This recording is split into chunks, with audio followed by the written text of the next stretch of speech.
কলিজা মন নাকি ঠান্ডা হয়ে যায়, তাই তো জামাই বলে প্রতিদিন এটা বানিয়ে দিতে। কি আর করার, যেই কথা সেই কাজ। আত্মা মন ঠান্ডা করার মতনই কিন্তু এই জিনিসটা খাইয়ে বড় বড় হোটেল রেস্টুরেন্ট গুলা আপনার কাছ থেকে অনেক টাকা হাতিয়ে নিচ্ছে। একদমই অল্প টাকায় খরচ করে বউর হাতেরটাই খান, বাইরে থেকে আর চড়া দামে কিনে খাবেন না। চলুন দেখে নেই ঝটপট। একটা পাত্রে নিয়ে নিচ্ছি 2 কাপ পরিমাণ দুধ। এই দুধটা কিন্তু চাইলে গুঁড়া দুধ দিয়ে গুলিয়েও নিতে পারেন আপনারা, বা লিকুইড দুধ দিতে পারেন। হাফ কাপ পরিমাণ চিনি দিয়ে দিলাম। আগার আগার পাউডার দিয়ে দিচ্ছি 1 চা চামচ পরিমাণ। দুধের সঙ্গে খুব ভালোভাবে আগার আগার পাউডারটাকে একটু মিশিয়ে নিতে হবে। তার আগে কিন্তু চুলাটা অন করবেন না। যখন খুব ভালোভাবে মিশে যাবে তারপর চুলা অন করে দিয়ে 2-1 বার বলক উঠিয়ে নিতে হবে। যখনই এমন বলক উঠতে শুরু করবে তখনই নামিয়ে আমি একটা কাচের বাটিতে নিয়ে নিচ্ছি। চাইলে কিন্তু আপনারা স্টিলের বাটি বা যে কোনো পাত্রে এটাকে পাততে পারেন। এটা জমাট বেঁধে যাবে, 10 মিনিটের মধ্যেই ফ্যানের বাতাসে রেখে দিবেন। তারপর নিয়ে নিলাম আরও 2 কাপ পরিমাণ নর্মাল পানি, হাফ কাপ পরিমাণ চিনি দিয়ে আগার আগার পাউডার আরও 1 চা চামচ পরিমাণ দিয়ে খুব ভালোভাবে মিশিয়ে চুলা অন করে দিচ্ছি। এখন 2-1 বার বলক উঠিয়ে নিই। এটা বলক উঠতে থাকুক, আমি দেখিয়ে দিচ্ছি আমাদের প্রথম দুধটা কিভাবে জমাট বেঁধেছে। তো এটা হতে থাক।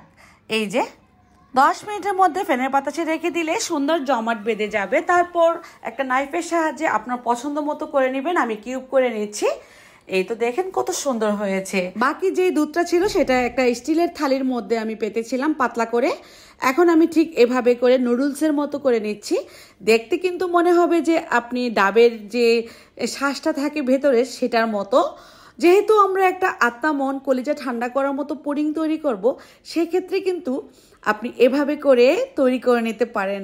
এটা দেখতেও সুন্দর লাগবে, খেলে তো আত্মা মন ঠান্ডা হবেই। আমরা অনেকেই ডাব দিয়ে এই পুডিংটা তৈরি করি। ডাব দিয়ে তৈরি না করে কিন্তু আমি আজকে যেভাবে তৈরি করলাম এভাবে তৈরি করতে পারেন। এখন আমি একটা কেক মোল্ড নিয়ে নিলাম। এটার মধ্যে পুডিংটা পাতবো। কিউব করা যে জেলিটা আছে সেটা দিয়ে দিচ্ছি। তারপর লম্বাগুলোও দিয়ে দিচ্ছি, যেটা ডাবের মতো, ডাবের শ্বাসের মতো মনে হবে। যখন আপনি এটা ফ্রিজ থেকে নামিয়ে খাবেন একটু বুঝতে পারবেন না যে এটা কি ডাবের পুডিং নাকি একদমই নর্মাল পানির পুডিং। এটা এত বেশি মজা হয়। হোটেল রেস্টুরেন্টগুলোতে আপনাকে এভাবেই খাওয়াচ্ছে, তবে আমরা কিন্তু চড়া দামে সেটা কিনেও খাচ্ছি। এখন এটাকে সাজিয়ে একটু নাড়া দিয়ে দিচ্ছি যাতে করে সমানভাবে সুন্দর হয়, দেখতে ভালো লাগে। একটা ঠান্ডা জায়গায় রেখে দিব, মানে ফ্যানের বাতাসের নিচে রাখবেন, ফ্রিজে রাখার দরকার নেই। এমনিতেই 10-15 মিনিটের মধ্যে ঠিক এমনভাবে জমাট বেঁধে যাবে। আগার আগার পাউডার দেওয়ার কারণে কিন্তু এমনটা হবে। তারপর এটা উঠানোর জন্য একটু টুথপিক দিয়ে চতুর্পাশে গেঁথে দিবেন, তারপর প্লেটে নিয়ে নেবেন। খুব সুন্দর করে কিন্তু এটা উঠে গিয়েছে।